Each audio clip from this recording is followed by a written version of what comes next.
And welcome, chat, to this, the 45th episode of American Spirits, wherein we cover a parcel of annexations. Joining me tonight, as always, is Mr. George Bagby. How are you doing, George? I'm doing well. Happy to be with you tonight. It is always delightful to have you. And joining us again, since at least some of these annexations are in the Southwest, is Mr. Thomas Wayne Riley. How are you, sir? Very good. Thank you for having me. Excellent. So, George, who are we annexing first? Well, we have a really complex story that we're getting to today. We've been focusing on Texas for a while, but we started out by talking about California and the Pacific Northwest as well, and their circumstances leading up to this.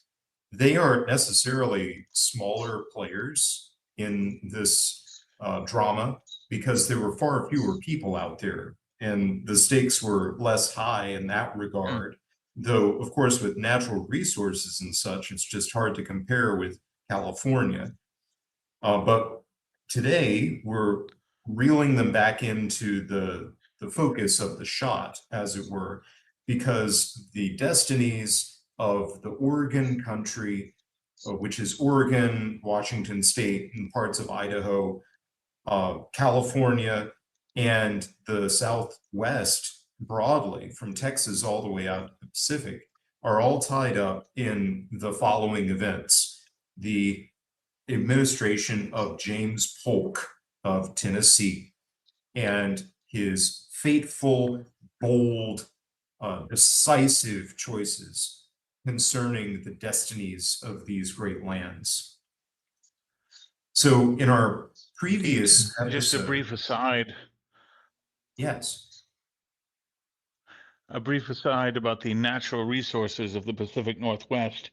On American Spirits, we have talked at length about the geographical bounty that is the Mississippi River system. But on any other continent than this, the Columbia River system would be the jewel of that continent. Absolutely. Magnificent valley. Very important. So in our previous episode, we were talking about how the Texans, after winning their independence de facto, though Mexico would not recognize their independence, were looking for some kind of solution to maintain it. And they really wanted to be part of the American Union, but American internal problems was preventing that. There was not a political coalition willing to annex Texas. And so the Texans were looking for some other foreign protector. And this was part of the reason for Sam Houston looking for recognition and also even protectorate status from England and France during his second presidential administration.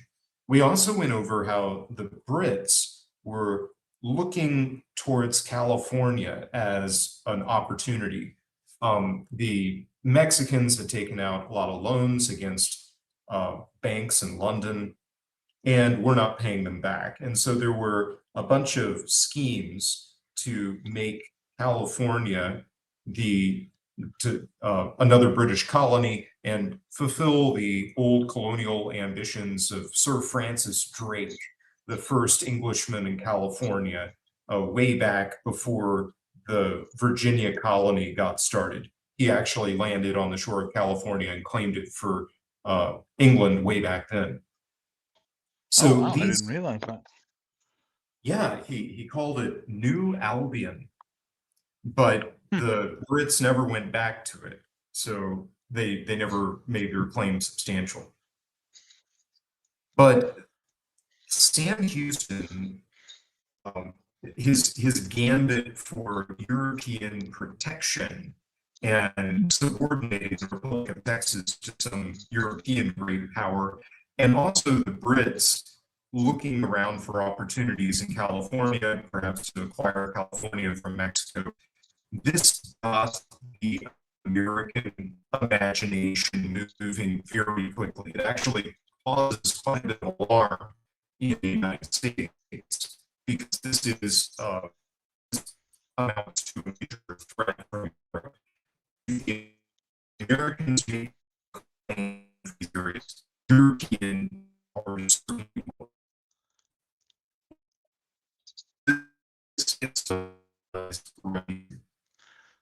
In 1844, which is the pivotal year here for the fate of the West, it's an election year, and the parties of the day are organizing partly around the issue of westward expansion.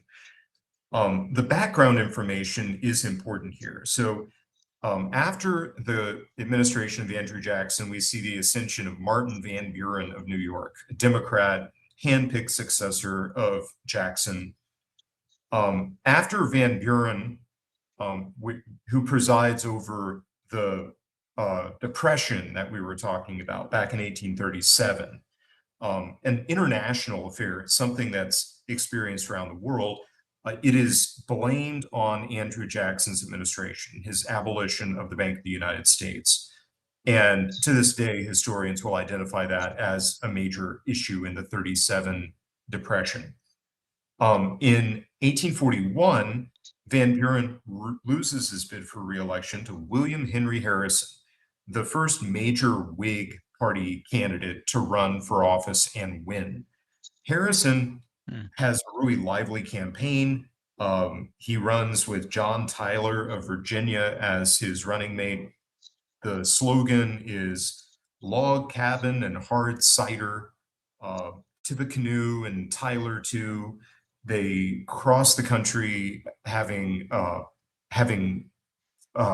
barbecues and pitching their internal improvements ideas and things like that.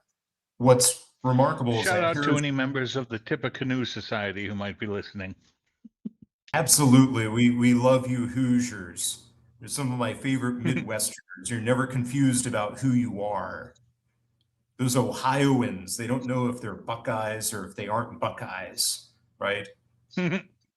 They confuse me. I don't understand them. I tell them they were all Buckeyes back in 1863. They weren't confused about who they were, but you Hoosiers, you know who you are, and I love you for it. In 44, so Harrison, he dies just 1 month into office. John Tyler takes over. John Tyler is actually a conservative Democrat. It's kind of confusing how he ended up on the Whig ticket to run with Harrison, maybe because Tippecanoe and Tyler too is just such a catchy slogan. It's famous for being the first presidential campaign with slogans and organized grassroots kinds of effort. But Tyler vetoes all the Whig Party priorities like rechartering the Bank of the United States, internal improvements, protective tariffs. He vetoes all that stuff. Tyler, at the end of his term, he's a man without a party because he was friendly enough with the Whigs. He was not counted as a Democrat man. But Tyler tries to annex Texas and has some opposition in Congress. Henry Clay, the great leader of the Whigs, is very outspoken against the annexation of Texas. I have a lengthy quote of Clay here.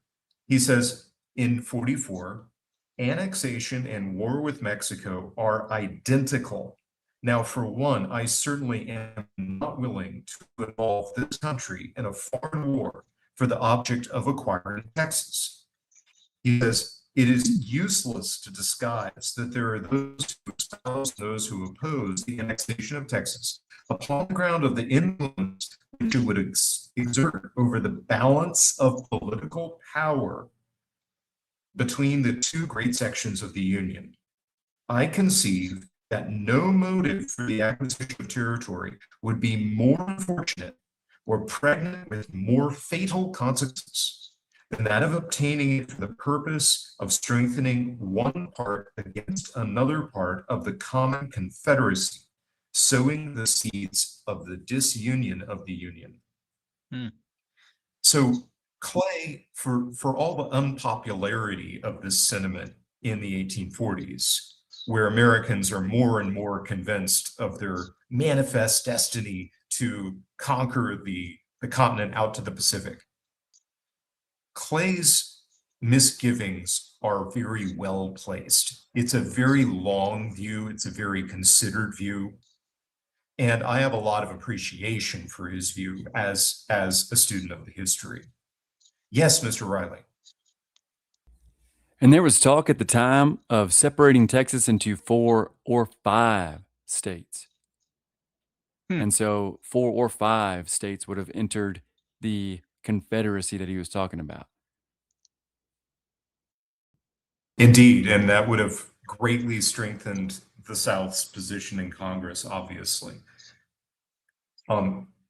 So Clay had been outspoken about Texas, and then Sam Houston's gambit for protectorate status becomes front page news everywhere. So Clay really steps in it in this pivotal election year. Thereafter, he tries to avoid the subject of Texas. He tries to ignore the issue. The Democrats have also been split on the issue.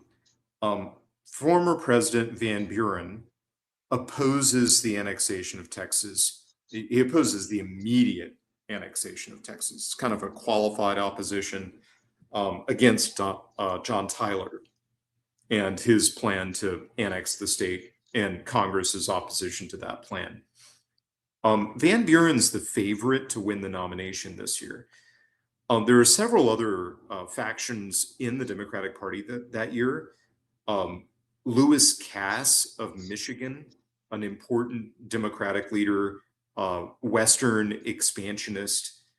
He makes speeches in favor of the annexation of Texas. He says they have a common origin, a common ancestry, the same language. Of course, he's talking about the Anglo-Texans. He's not talking about the Tejanos. So he says they have a common destiny with the Americans. They should be annexed. He says the same thing about Oregon that he says about Texas, which is much more in the interests of people in the Midwest, because the settlers of Oregon were mostly coming out of the Ohio Valley and the Northeast and places like that. Oregon is settled by Northerners.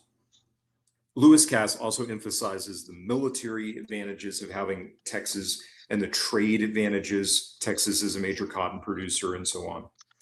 Another character this year running for president for the Democratic nomination, Robert Walker of Mississippi, who makes a very spirited play for Western expansion.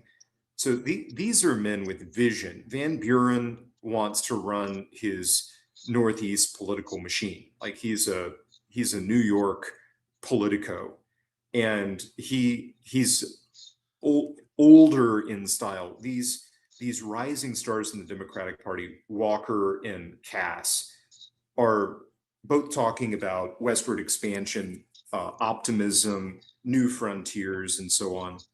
Walker has a really interesting argument. He says that the North should be in favor of the annexation of Texas because this is going to be a relief for race tensions in the United States.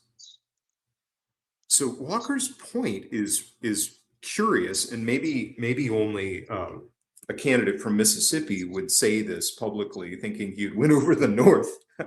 But Walker says the Southwest is going to be, one, really profitable for slavery.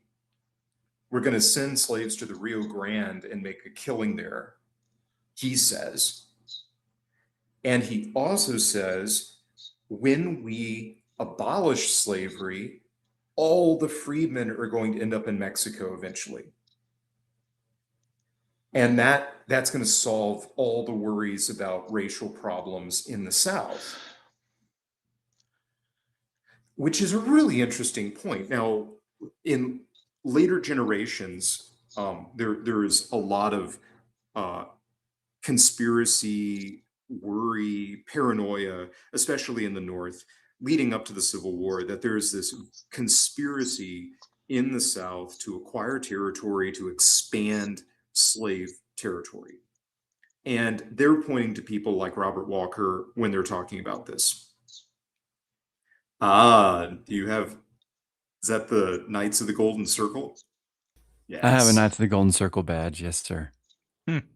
Excellent. Yeah, there's definitely those that want to do that. You've got William Walker. I don't know if this guy is a relation of Robert Walker. Was he? I couldn't find out either. Okay. William Walker goes down to Nicaragua, becomes dictator of Nicaragua. He's a Southerner. You know, there are some interesting ties there. So there's still something to talk about there. But anyway, at the Democratic Convention in 44, there is a surprise nomination of James Knox Polk of Tennessee. Everyone expected Van Buren to win the nomination. Couple of curious things happened there. Walker and Walker's supporters have enough clout to force a 2/3 of vote nomination rule on the convention. This means that all the delegates that were pledged originally to Van Buren can vote for Van Buren the first round without breaking any of their pledges, but also that Van Buren isn't going to win the first round, which means that there's going to be some kind of toss-up vote on who becomes the nominee. So Van Buren fails, and you have these factional candidates like Walker and Lewis Cass, who are more polarizing because they have very bitter conflict with the other factions in the Democratic Party. Polk is nominated by George Bancroft, who is the grand old man of American history and a politician in his day. So George Bancroft of Massachusetts eventually becomes a Harvard professor. I'm not quite sure at what point in his career he does, but Bancroft is there in 44 for the Democratic Convention. Bancroft nominates James Polk, which is a marvelous coincidence because Bancroft is the namesake of the Bancroft Prize, one of the most prestigious prizes you can win in American history. He nominates Polk, and Polk gains in the repeated pollings. Polk is not outspoken in the factional fight, and so no one has hard feelings about him. He was formerly Speaker of the House under Andrew Jackson and also governor of Tennessee. And he gains lots of support in the convention. Eventually, one Benjamin Butler of Massachusetts, who in Civil War times is the most loathed garrison commander of New Orleans, a political general during the Civil War. But Ben Butler gets up and makes a speech. He had formerly been a Van Buren supporter.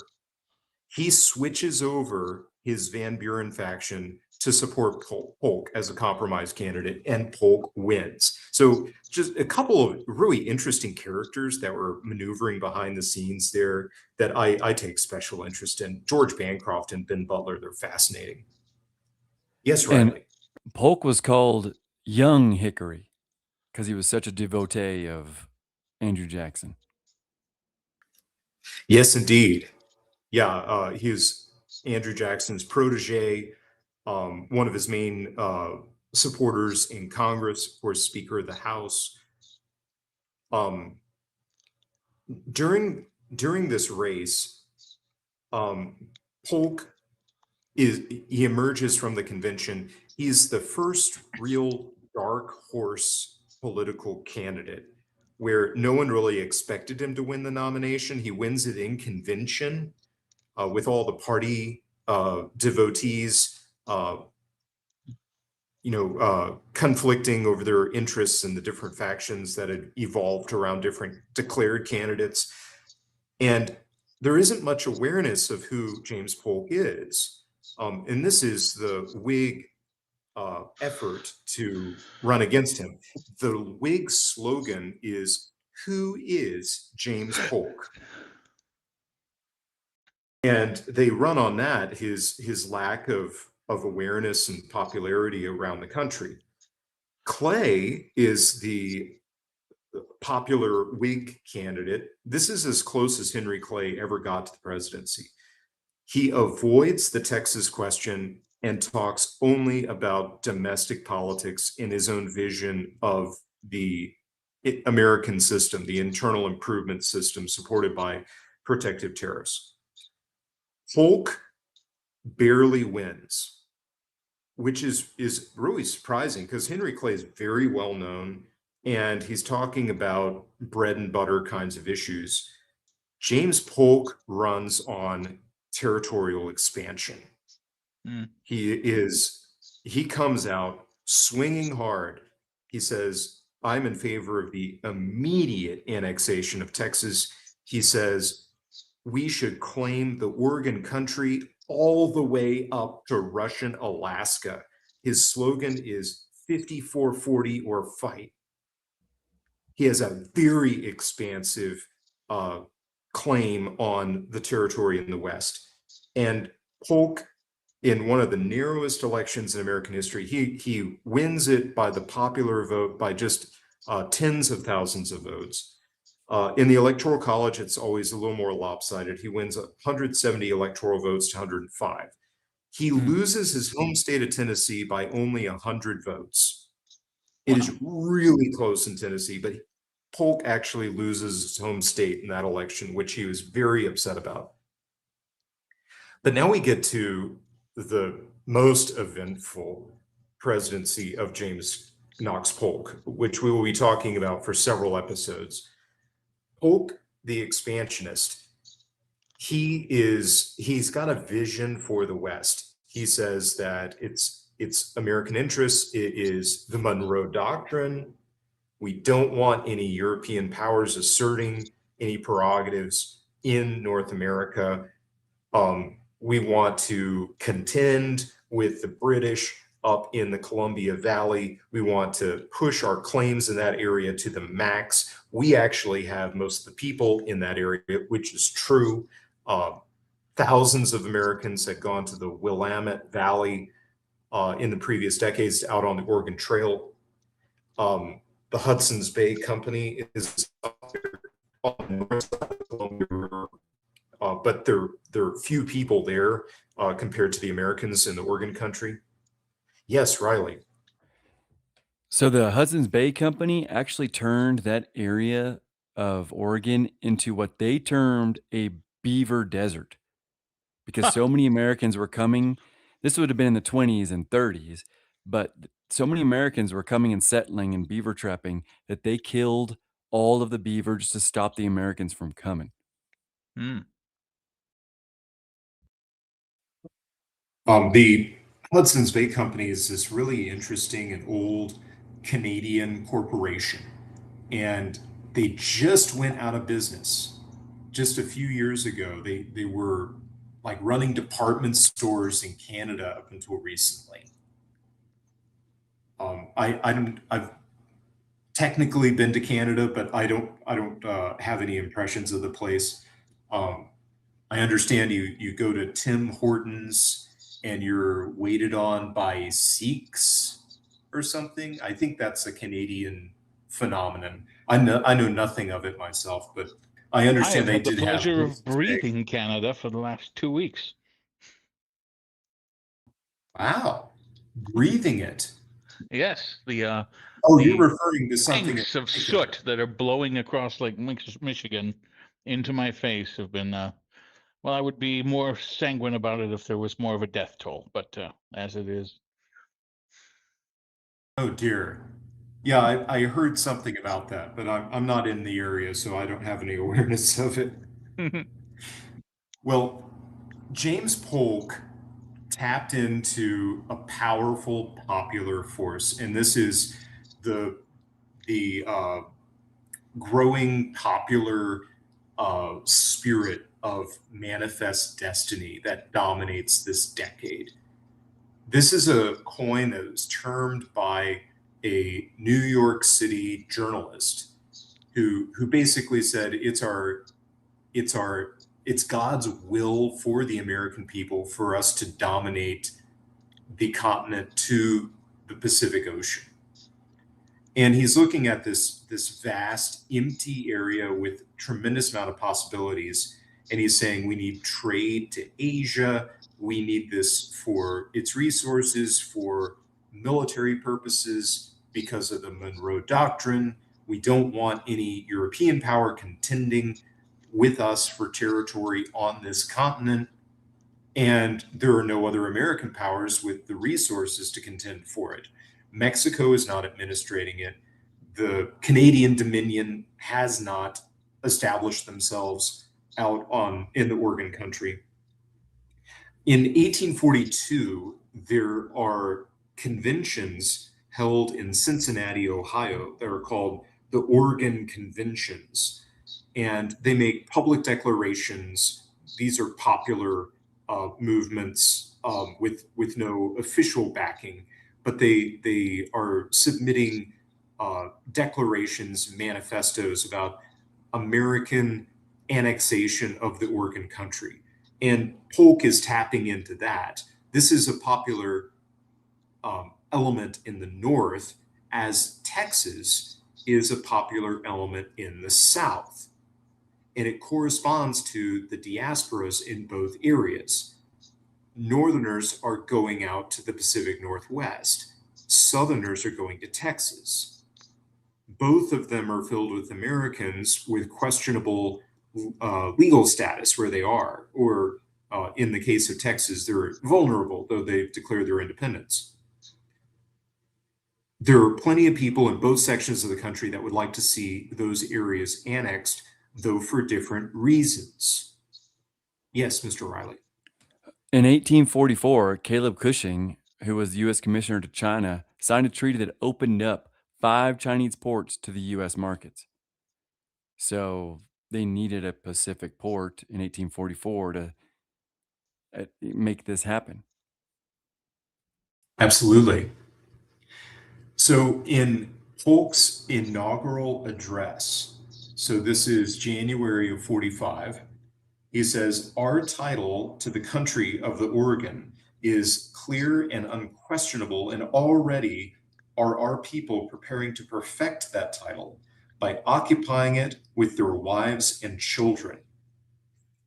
So Polk is interested in settling the Oregon country in spite of his audacious claim for 5440, so 54 degrees 40 minutes, which is way up north of Juneau, Alaska, somewhere. Like it's way up in the Alaska Panhandle somewhere. It would have been virtually all of British Columbia, what is now British Columbia, which is such an outrageous claim because to this day, no one has seen all of that country. It is so rugged and inaccessible. There are large areas where no human being has been for 100 years or more. If any human being has ever been there. How's that? It should still be ours. Yeah, I mean, what have the Canadians done with it? They've given Vancouver to the Chinese, is what I understand. Well, anyway, Polk writes in his private diary, "If we hesitate to assert our claims in the Oregon country, John Bull would immediately become more arrogant in his demands." So Polk is looking back on American attempts to settle the border between the Dominion of Canada and American claims in the Pacific Northwest. They date back to 1818, where there is a treaty settling the 49th parallel as the border between the United States and the Dominion of Canada. The effort of the Americans was always to extend out that border to the Pacific Ocean. And if you look at that parallel on the map, you can see most of it is the border between the United States and Canada today. It was not settled way out there in the Pacific Northwest. So this comes with the Oregon Treaty, which is signed there in the 1840s. The Americans had attempted to settle on that very line, not the 5440 line, but the 49 parallel line, 5 times before this comes to a head in the Polk administration. So Polk says, well, we're willing to go to war over it. We're going to take you, take the whole Pacific coast of Canada because we're sick of the uncertainty and we have the most people there. Now, that is the most important aspect of it, the American presence in the Oregon country. So the Hudson's Bay Company is up in the Puget Sound, what is now Washington State and parts north, the city of Vancouver, Vancouver Island, and places like that. That's where the Hudson's Bay Company has some camps, farms, fur trappers, things like that. In January of 45, when Polk is taking office, the Hudson's Bay abandons Fort Vancouver on the Columbia River. It is now the south of Washington State. They abandoned and withdraw all the way up to Victoria, British Columbia, where they had built a replacement fort for their operations. They understood, or they feared, that the Americans in the Willamette Valley were going to seize Fort Vancouver and they wouldn't be able to defend it. So they just withdrew and abandoned their holdings on the Columbia. The British military does some studies of the area. Yes, Riley. I'm sorry, you're kind of cutting out a little bit. I just wanted to say something. So when they withdrew, they actually began heavily arming the Indians in Washington and Oregon to kind of like help keep back the Americans who were coming there at that time. Many not such only- cases. Yeah, exactly. Not only did they worry that the Americans were coming there in force, but they then tried to mitigate it by arming the Indians. And wasn't there a treaty at the same time with Maine as well? Like Polk was threatening war over Maine and the Oregon Territory at the same time that we'll get to eventually, that he was pushing war with Mexico. I mean, this could have been a Western World War.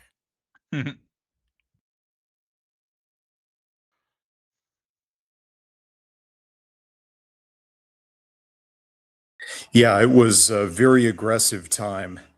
The Americans were interested in a lot of opportunities.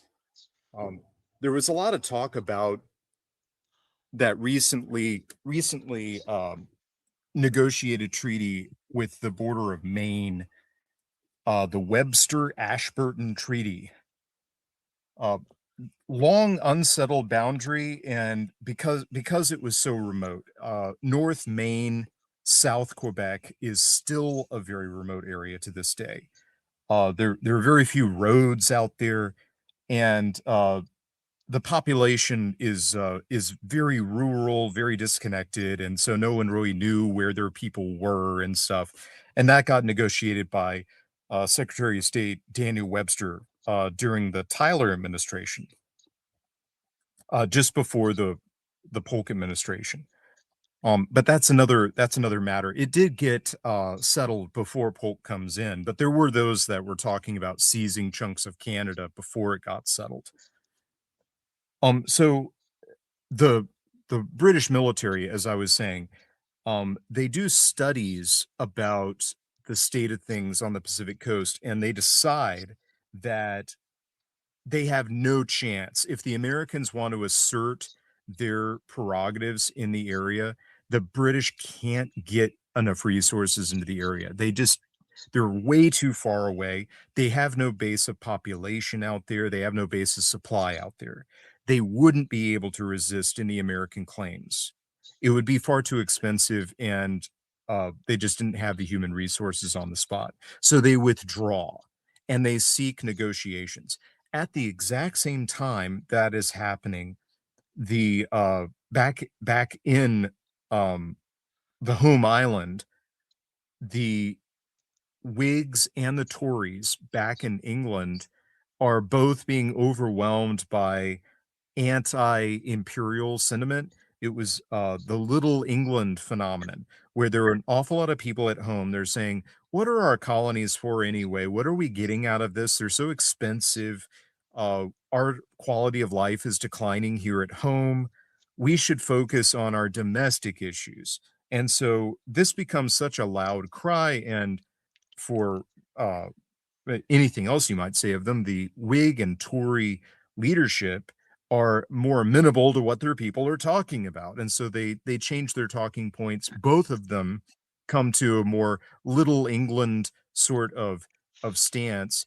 Belligerent characters get taken out of the cabinet, and they want negotiation with the Americans. They want to avoid war with the Americans. They can't assert themselves in the area anyway. So on by June of 1846, there is a ratification of the Oregon Treaty for the 49th parallel, which is the most of the border between Washington State and British Columbia today. And it gets ratified by the Senate. So now we turn to California, the situation in California. We talked about previous efforts of the Americans to assert themselves in California and the catastrophe of the Mexicans and their administration of California. So California is virtually empty. There are a lot of Americans coming in, most of them through merchant activities, but there are some that are migrating overland and settling in the valleys of California.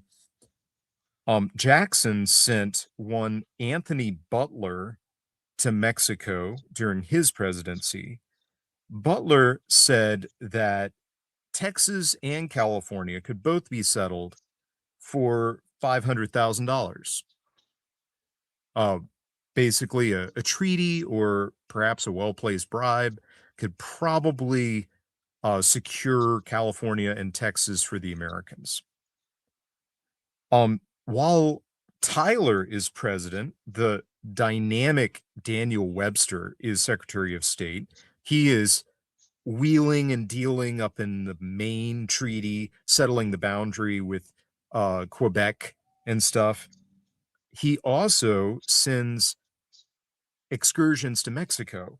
He would really like to secure San Francisco for American merchants, or even take the Bay Area for the United States.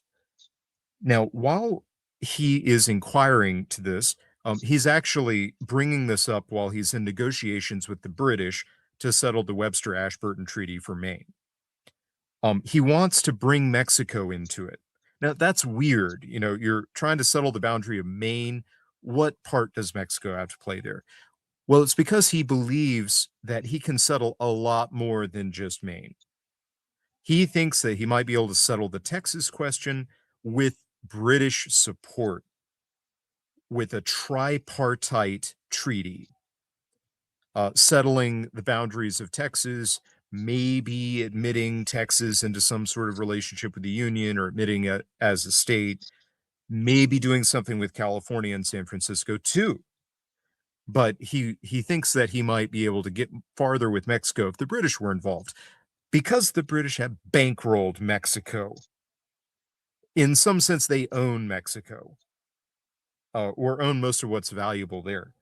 While Webster is trying to get through to the Mexicans, one Commodore Thomas Jones of the United States Navy hears rumors that the United States has gone to war with Mexico. This is October of 1842. And Commodore Jones threatens the Mexican garrison at Monterey, California, and says, I got the drop on you, boys. surrender. And the shocked Mexicans at Monterey, there are like a few dozen of them at the garrison there. They throw up their arms and they're like, I don't know what you're doing, Commodore, but we don't want you to shoot us. And they invite him ashore. So the Commodore comes ashore with sailors and Marines, takes Monterey, and then the next day reads most recent newspapers. I don't know where he got recent newspapers at this time in California, but he talked with some Americans in the area. There were some people that had recent news from outside, and they said, there's no way the United States is at war with Mexico. We don't know where you got this idea.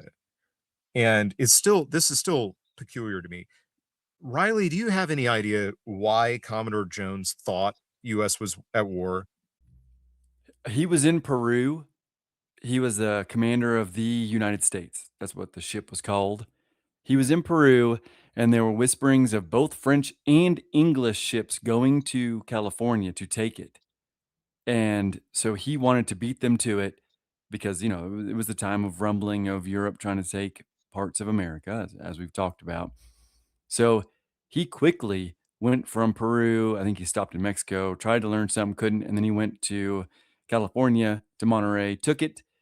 For some reason, these rumors have been spreading for like years before the Mexican-American War, or what I call the Mexican War, but they were spreading. And so he went up there to beat the English and the French from taking California. He wanted to take it for the United States before those other Europeans could get there.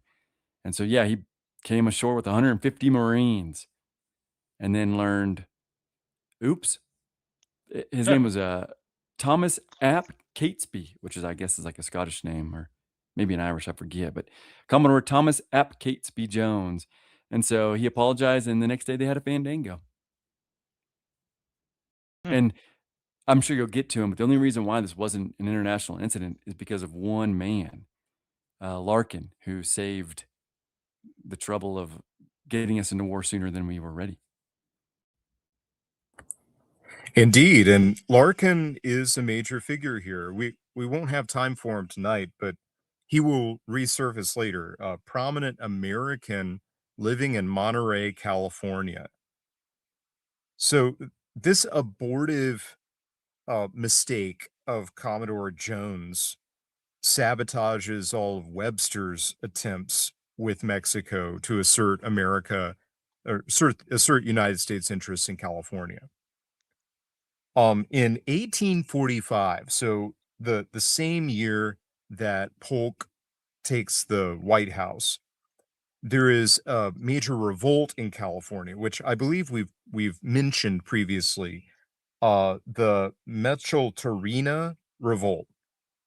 So there is a Mexican governor of California, Jose Castro, and there is a separatist candidate that's supported by the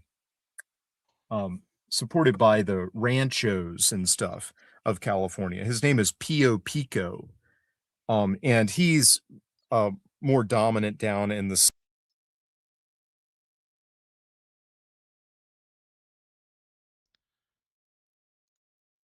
Uh-oh, we've lost Mr. Bagby, I think. George, can you hear us? Oh, I'm sorry. Somehow I pressed mute. Okay, I noticed the little icon. Okay. I was like, I can Sorry about continue, that. but let's let Where did I leave off?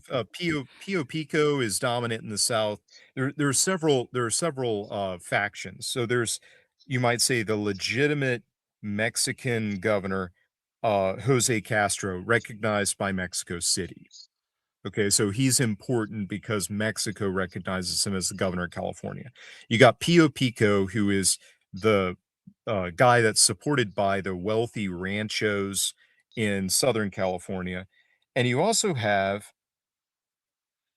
I'm having trouble reading my notes here. I'm in the dark right now.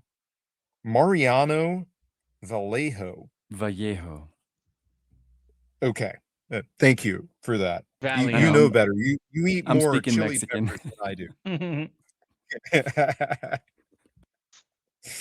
do. He's a wealthy rancho in Central California.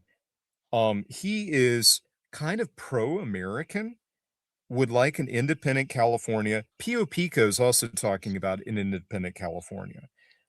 He's making some private inquiries about becoming a state of the Union or even becoming independent.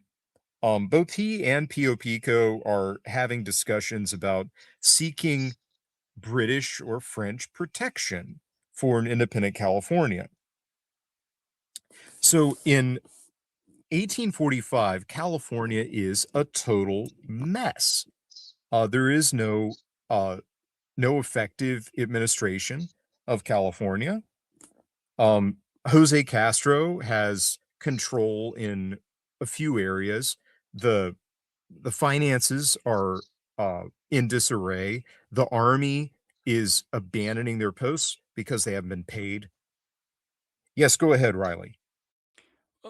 Well, I'm just to back up what you're saying. In 1844, California petitioned Mexico City to become an independent state. And Mexico City just kind of said, okay, like you're still part of Mexico, but we're not going to like help you anymore. So they had all of these militaries down in Mexico City that were going to go up and reinforce these presidios that have just fallen apart. And the something like 10 out of 30 cannons worked. They had no black powder. They weren't drilling. So Mexico City was going to go help them. But in 44, they voted to become kind of like independent from Mexico City, from Mexico itself. And Mexico just kind of shrugged its shoulders. And so they're up here having this internal spat. And I just really quick, I want to read. I know you're going to get there, but a civil war was brewing. And in the 1870s, obviously 30 years after here, a woman who worked for the California government would say, to make a long story short, I will conclude by saying that if the Americans had not taken the country in 1846, by 1847, every California would have been killed in a civil war due to the bitter hatred that existed. No matter how much preaching was done by good men, nobody is willing to listen to the voice of reason. In between, end quote. But she was talking about between Vallejo and Pio Pico. It's very interesting because those populations are really small in California at this point, but they can't work together.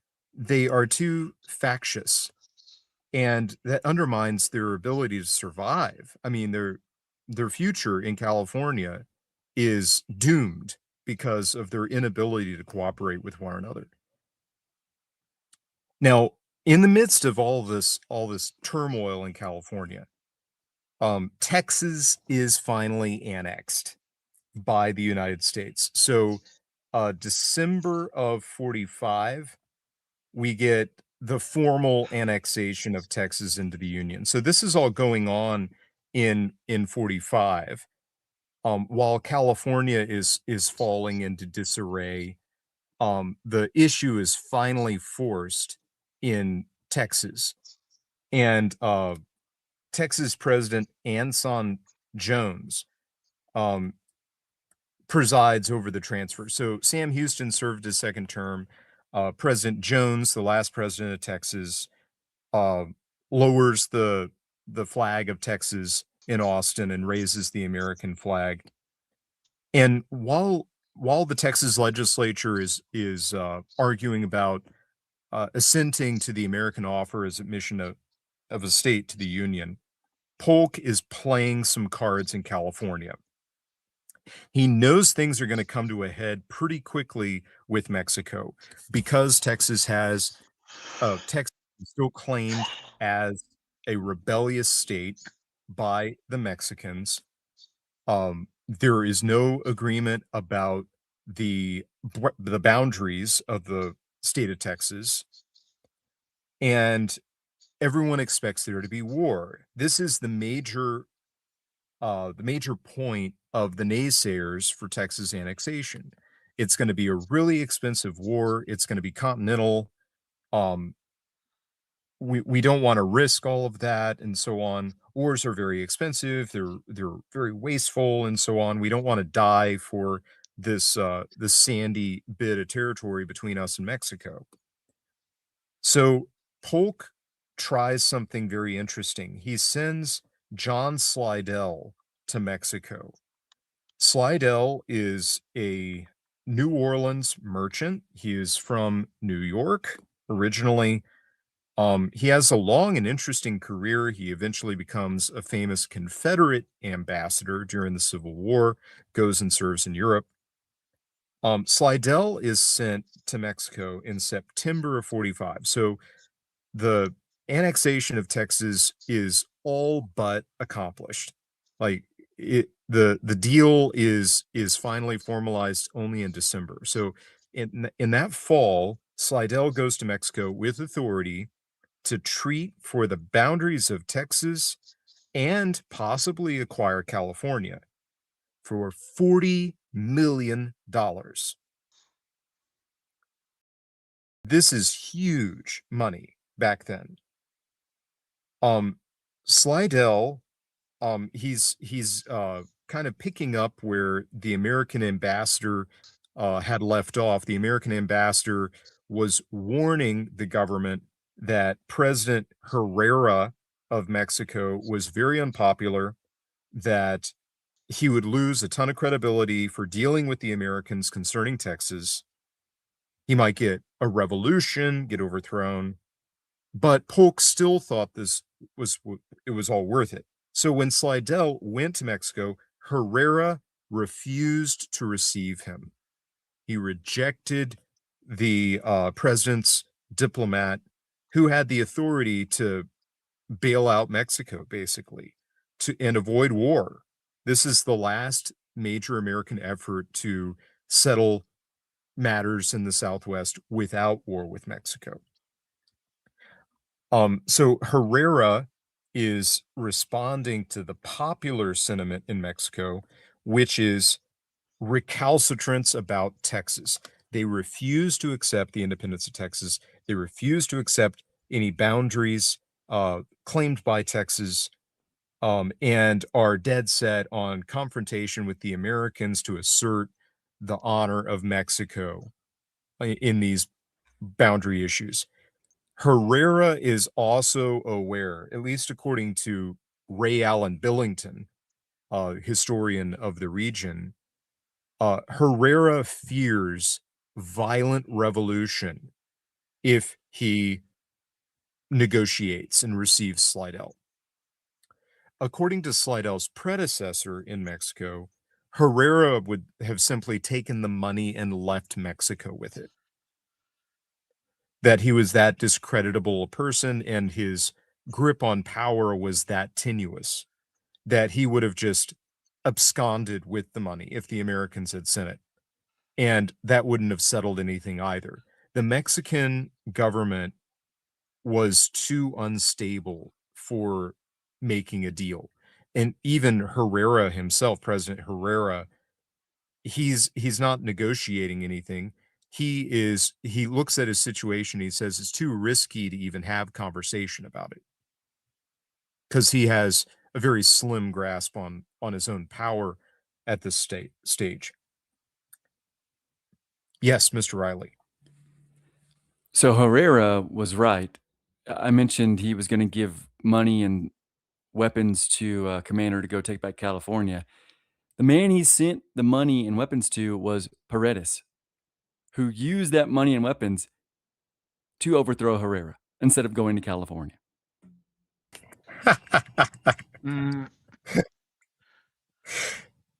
Treachery. This is when the war starts, really... it's with Paredes. It's not even with Herrera, because Paredes took the money and the guns and overthrew Herrera. And yeah. It is such an unstable period in Mexican history. It makes your head spin. Has there been a stable period of Mexican history? Arguably, our lifetime. Maybe 20 to 70, or maybe 79 to now. I don't know. I'm not sure it's ever been a stable. I'm not sure it's capable of being a stable country. If its history is any guide, it certainly isn't. It is a very a very poorly run country with a very dynamic population, very spirited population. I like them. I enjoy Mexican history. It is very entertaining. But thousands of years of warring tribes, and then they're all united. It's tough to rule ancient historical animosity. absolutely. So just after Slidell's rude rejection by Herrera, who refuses to receive him, refuses to hear any negotiation, any diplomatic proposal from Polk. Polk sends a very interesting letter to our Thomas Larkin of Monterey, California. So this is a private communication, and the president's message, here's the quote. The president will make no effort and use no influence to induce California to become one of the free and independent states of this union. Yet, if the people should desire to unite their destiny with ours, without affording Mexico cause for complaint, so he's making these suggestions, okay? He's not using any of his executive influence to try to influence the Californians to side with the Americans. But, if there are Californians that are willing to do that, that would be so great. We'd be very interested to learn about it. So Mr. Larkin, the American merchant in Monterey, starts working behind the scenes. There are plenty of Americans in California who would like a more stable administration of California, like a more competent administration, and would like the protection of American laws, most certainly.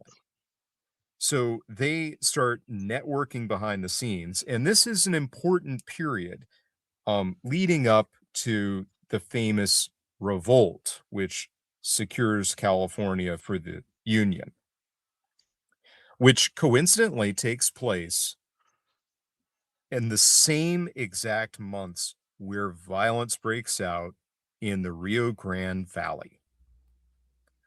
So that'll You be wouldn't hear where. about it until July. That's right.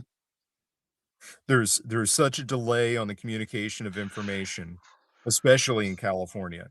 No one knows about it until months later. But it seems to me that is a great stopping place for us. We've kind of framed the issue. Things are coming to the ahead in Oregon, in California, and in Texas, all at the exact same time. And that's one of the reasons why the presidency of James Knox Polk of Tennessee is one of the most exciting in American history. We've got lots of great stories coming up.